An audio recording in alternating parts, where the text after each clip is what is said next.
Hello students, स्वागत है आप सभी लोगों का प्रिय विद्यापीठ में। आज हम देखने जा रहे हैं मोस्ट आईएमपी प्रैक्टिकल, जो कि आपके एग्जाम में आ सकता है हमारे क्वेश्चन नंबर 1 में। क्वेश्चन नंबर 1 में क्या आता है, तो मेनली आते हैं मेंडल वाले प्रैक्टिकल्स और उसी के साथ आते हैं हमारे वाटर की जो एब्जॉर्ब की कैपेसिटी है उसके प्रैक्टिकल्स। तो आज हम करने वाले हैं वाटर की एब्जॉर्ब की जो परसेंटेज है वो निकालने वाले हैं। तो उसके लिए आपको क्या करना है, तो ये सारा सामान जो आपके चाहिए होगा उसके लिए क्या करना है, सबसे पहले आपको क्रूसिबल ले लेना है। क्रूसिबल में आपको एक जो फिल्टर पेपर है वो ले लेना है और उसका सबसे पहले आपको वेट लिख देना है। तो जो भी वेट आपका आता है ये वेट आपको क्या कर लेना है, तो वेट आपको मेजर कर लेना है और उस वेट को आपको ए नाम दे देना है। ठीक है, अब आप जब इसको ए नाम दे देते हो तो उसके बाद आप क्या करोगे, तो उसके बाद आपको लेना है आपका सॉइल सैंपल। अब ये जो सॉइल सैंपल है ये सॉइल सैंपल आपको लेना है अपने क्रूसिबल में। आपको जो भी सॉइल सैंपल दिया गया हो उसको एक बार आप इसमें ले लो। उसके बाद पहले उसका फिल्ट्रेशन वो करना है, वो आपको करके दिया जाएगा। ठीक है, ये जो आपने ले लिया उसके बाद क्या करना है, उसका जो भी वेटेज आता है वो वेटेज आप लिख दोगे और इसको लिख दोगे आप आपका जो वेट है वो हो जाएगा 20 ग्राम। ओके, ये जो आपका 20 ग्राम हो गया उसके बाद आपको क्या करना है, तो इसमें आपको सॉइल का वेट निकालना है। अब सॉइल का वेट कैसे निकालोगे, तो आपका जो ये वेट है मतलब कि b माइनस ए कर देना है। मतलब कि जो आपका 116 है उसमें से ये 73 जो है वो बात कर देना है। मतलब कि आमाथी તમારે આ बात करवाનું છે, बराबर। तो ये आपको मिल जाएगा आपका सॉइल वेटेज। ये सॉइल वेटेज मिल गया, उसके बाद आपको करना है आपका प्रैक्टिकल। इसको हम क्या बोलेंगे, तो ये जो है आपका प्रैक्टिकल के बाद का जो वेटेज आएगा वो, उसके लिए आपको इसमें जो हमारा पानी है वो ऐड करना है। जब आप पानी को ऐड करते हो तो क्या हो जाएगा, पानी अपने अंदर हमारा जो भी सॉइल है वो सॉइल जो है वो उस पानी को एब्जॉर्ब कर लेगा। अब ये जो सॉइल पानी को एब्जॉर्ब करेगा उसके बाद आपको वेटेज जो है वो डिफरेंट देखने को मिलेगा।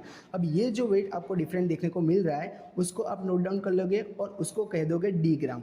अब डी ग्राम क्या है, तो डी ग्राम में आपका क्रूसिबल का जो वाटर है, मतलब कि सॉइल का वाटर है, सॉइल है, उसके अलावा आपका वाटर है, क्रूसिबल है और उसका जो हमने जो ब्लोडिंग पेपर लिखा था, ये सारी की सारी चीज़ों का वेटेज आ जाएगा। अब उसके बाद आपको कैलकुलेशन में ई ग्राम दर्शाना है। तो ई ग्राम में आप क्या करोगे, तो वहाँ आपका जो वाटर आफ्टर प्रैक्टिकल, मतलब कि वेट जो हो गया आफ्टर प्रैक्टिकल वो, और उसमें से आपको जो आपका ए ग्राम मतलब कि जो आपका पहले वेटेज था वो बात कर देना है। तो ये आप माइनस कर दोगे तो आपको क्या मिल जाएगा, तो उसके बाद यहाँ जो आपको वेटेज मिला तो ये वेटेज और उसमें क्या कर दोगे, तो सॉइल कितनी एब्जॉर्ब हुई है, तो एन ग्राम निकालने के लिए आप कर दोगे जो आपका यहाँ जो टोटल आपको दिया गया है वो माइनस। तो ये माइनस हो जाएगा तो वो आपका वाटर स्टोरेज कितना हुआ वो मिल जाएगा। अब यहाँ जो आपको एन ग्राम मतलब कि जो वाटर स्टोरेज हुआ है कैसे निकालोगे, तो ये आपका जो सॉइल सैंपल है उसमें से ये सारे के जो हमारे वेटेज थे उसको माइनस कर दोगे, उसके बाद आपको मिल जाएगा एन ग्राम।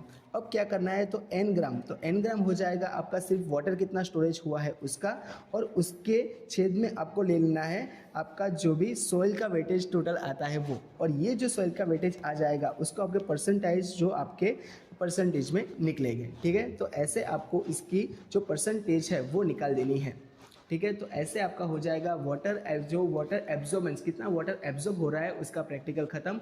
ये आपको नोट डाउन कर देना है। इसके आपको 4 मार्क्स, मतलब कि ये आप जो प्रैक्टिकल करोगे उसके 2 मार्क्स मिलने वाले हैं। उसके अलावा जो आपने ये सारे के सारा मतलब कि ये लिखा हुआ है ये सब आप लिखोगे जिसको बोलोगे ऑब्जर्वेशन, और ऑब्जर्वेशन टेबल के आपको 2 मार्क्स मिलेंगे। उसके अलावा आप इसको एक्सप्लेन कैसे कर रहे हो, तो एक्सप्लेन के आपको 2 मार्क्स मिलने वाले हैं, और उसके अलावा 2 मार्क्स आपके वाइवा के होने वाले हैं।